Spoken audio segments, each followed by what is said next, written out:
Good morning and welcome back to Flashback Friday, or I guess today we could call it Fiction Friday, on Gaming with ADHD. Now today I want to take a look at Battletech Fiction and where to get started. Now for me, one of the things that's going to keep me interested in a game is what is the story that it's trying to tell. Whether it's trying to tell that story through gameplay or through the fiction that's being told in the game directly, or even external fiction, so novels or short stories, things like that. And with Battletech, because the game has been around for close to 40 years now, there has been just a mountain of fiction, and at times it can be overwhelming for somebody to try and figure out where to start. In fact, many of the groups that I'm part of online actually have that question posed frequently. Hey, I just got into the game. Where do I start with the fiction? What novels should I read? And so today, basically, I want to give you 3 places where I think you can get started very easily with Battletech Fiction.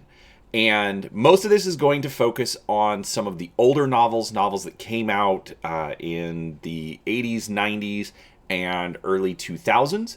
But that doesn't mean that these are the only pieces of fiction that you can read. I will also give a couple of alternate start points that work okay, but these are going to be the best ones for me. So, a little bit of background. Battletech was first introduced as battle droids in 1984. It introduced us to the Battletech universe and to the Succession Wars.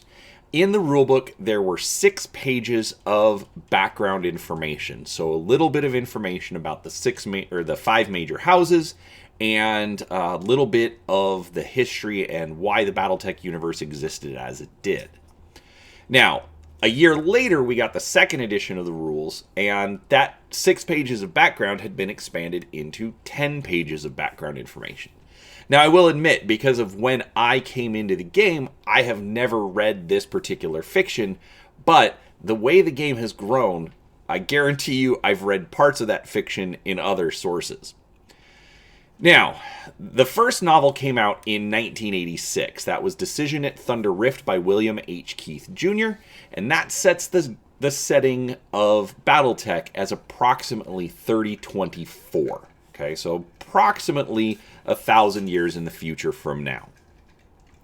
Now, after 16 years of continuous publishing at about 4 to 5 novels per year, they very much fleshed out this universe. And the final novel of the original Battletech novel series was Endgame by Lauren L. Coleman in 2002. That ends the story in 3067, with about 43 years of in-game fiction. Now, this is all sequential. This is from the time Decision at Thunder Rift came out through Endgame. All of those stories, when you read the next one, it was either at a parallel point in time or farther down the timeline. So you got that continuous story as opposed to how they put out the fiction now, where you can have fiction from the first Succession War through Ill Clan, and they can come out at different times in different measures, and so you have to kind of figure out where that particular piece of fiction fits in. The original novels, it was all continuous. So, there are 3 relevant Battletech eras that I'm going to talk about. The first one is the 4th Succession War. Now, in-game, you can see the different mechs that come out in Tech Readouts 3025, 3026, 3039, and the Succession Wars technical readout. Now, Succession Wars and 3039 are more compilations of battle mechs from a variety of Tech Readout sources, so you do not have to actually get all of these if you want to focus on the Succession Wars era. As far as getting the actual miniatures, the beginner box, a game of armored combat, and the new Catalyst Inner Sphere Lance packs, those are going to be the mechs that feature in the stories from the Succession Wars. The next era is the Clan Invasion era. Now, this goes from about 3050 to 3061. The appropriate tech readouts are 3050, 3055, 3058, and 3060. The mechs, if you want to purchase those, would be the Clan Invasion, Clan Mech Packs, and the Comstar Mech Packs.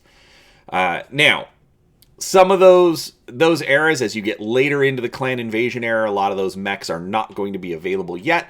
But I do understand that Catalyst is supposed to be working on another Kickstarter to get us more mechs, so I have a feeling we're going to be getting those soon. All right, the next era that came after Clan Invasion was the FedCom Civil War era. Now, this lasted from about 3062 to 3067, and there were basically two tech readouts. Tech readouts 3060 and 3067 for appropriate mechs in the era. Like I said, there are no mechs for these later eras yet, unless you want to go through Ironwind Metals and purchase the metal figures. But that's up to you. All right, so couple of general reading suggestions when getting into Battletech. To me, there is a core storyline, and in the early novels, this core storyline was basically written in the novels by Michael Stackpole. To me, if you read those novels and nothing else, you're going to get the basic storyline of Battletech.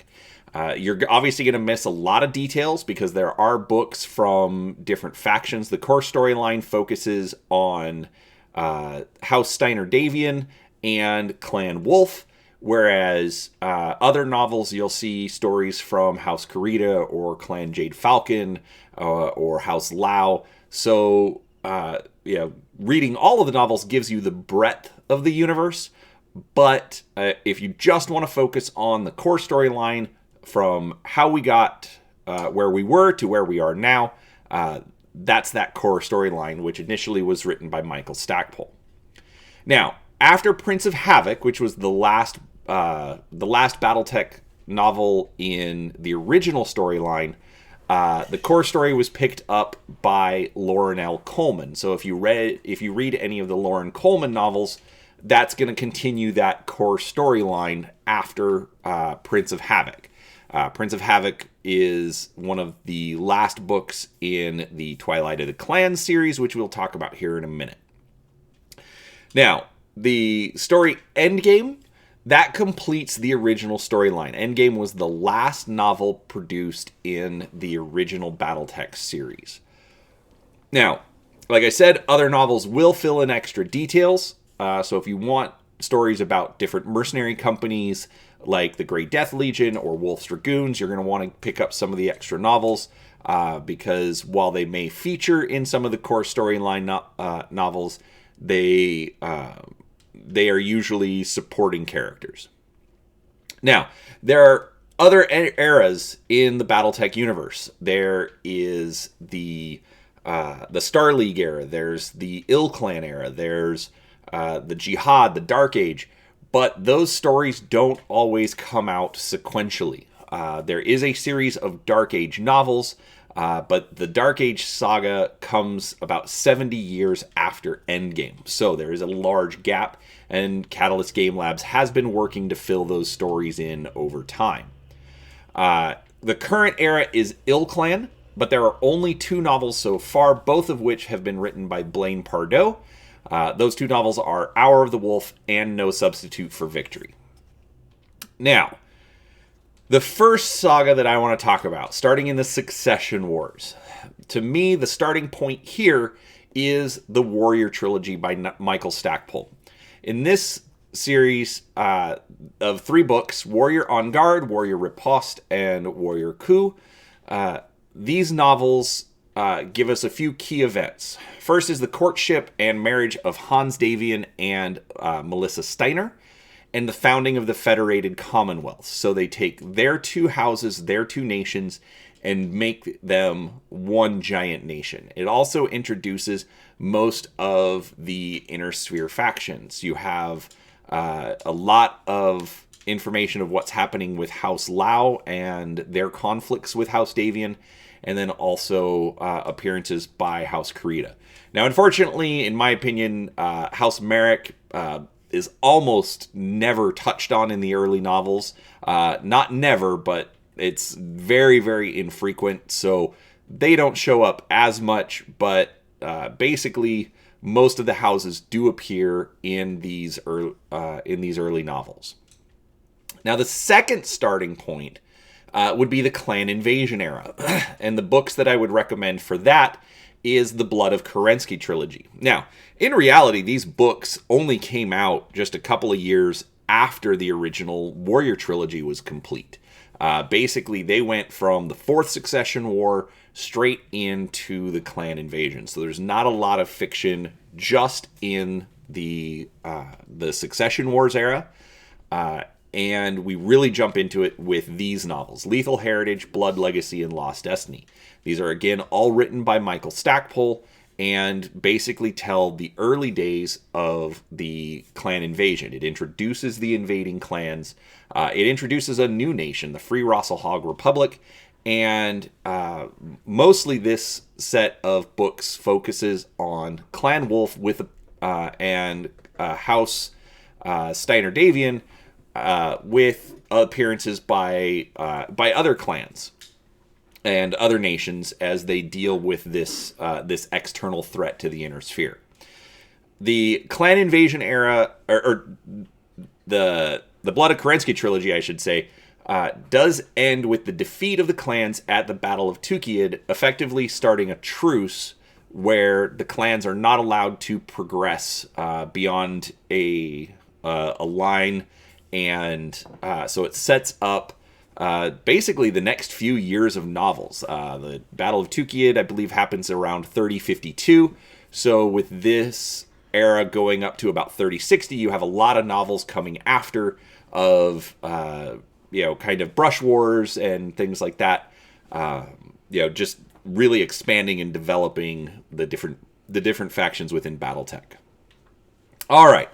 So the third one is the Civil War era. Now, this one I treat a little bit different because to really understand the Civil War era, I think you need to read about the end of the clan invasion era. And that is really exemplified by the Twilight of the Clans series. It's a series of 8 novels. The first one was Exodus Road by Blaine Pardoe. You can see the novels here on screen. And basically, it deals with the destruction of a clan by the Inner Sphere. Now, I realize I'm going to give you some spoilers here, but I'll be honest. These novels are, more than 20 years old. So, I'm sorry. The information about what happened during the Twilight of the Clans, it's not really unknown at this point. So, with this, you get 8 novels that focus on the formation of the Second Star League, which was an attempt by the Inner Sphere to basically bypass the clan's objectives. They wanted to reform the Star League, and by doing so ahead of time, they were hoping to cut the clans off at the pass and basically make it so that they had to stop because the Star League already existed. Part of that, they also decided that they needed to go in and basically destroy one of the clans so as to show the clan society that the Inner Sphere was a force to be reckoned with. And they decided to go after Smoke Jaguar because they were one of the most aggressive and most brutal clans.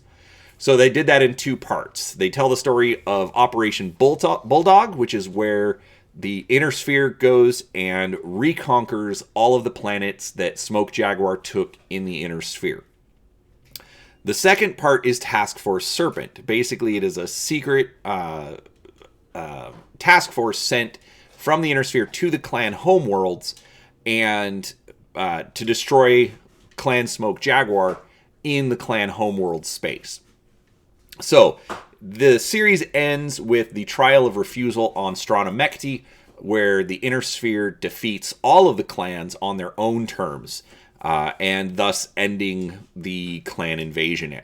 And the reason that I think you should start here if you want to get into the Civil War era is because there's a lot that happens in these novels that set up for the Civil War. They explain why the Civil War happens.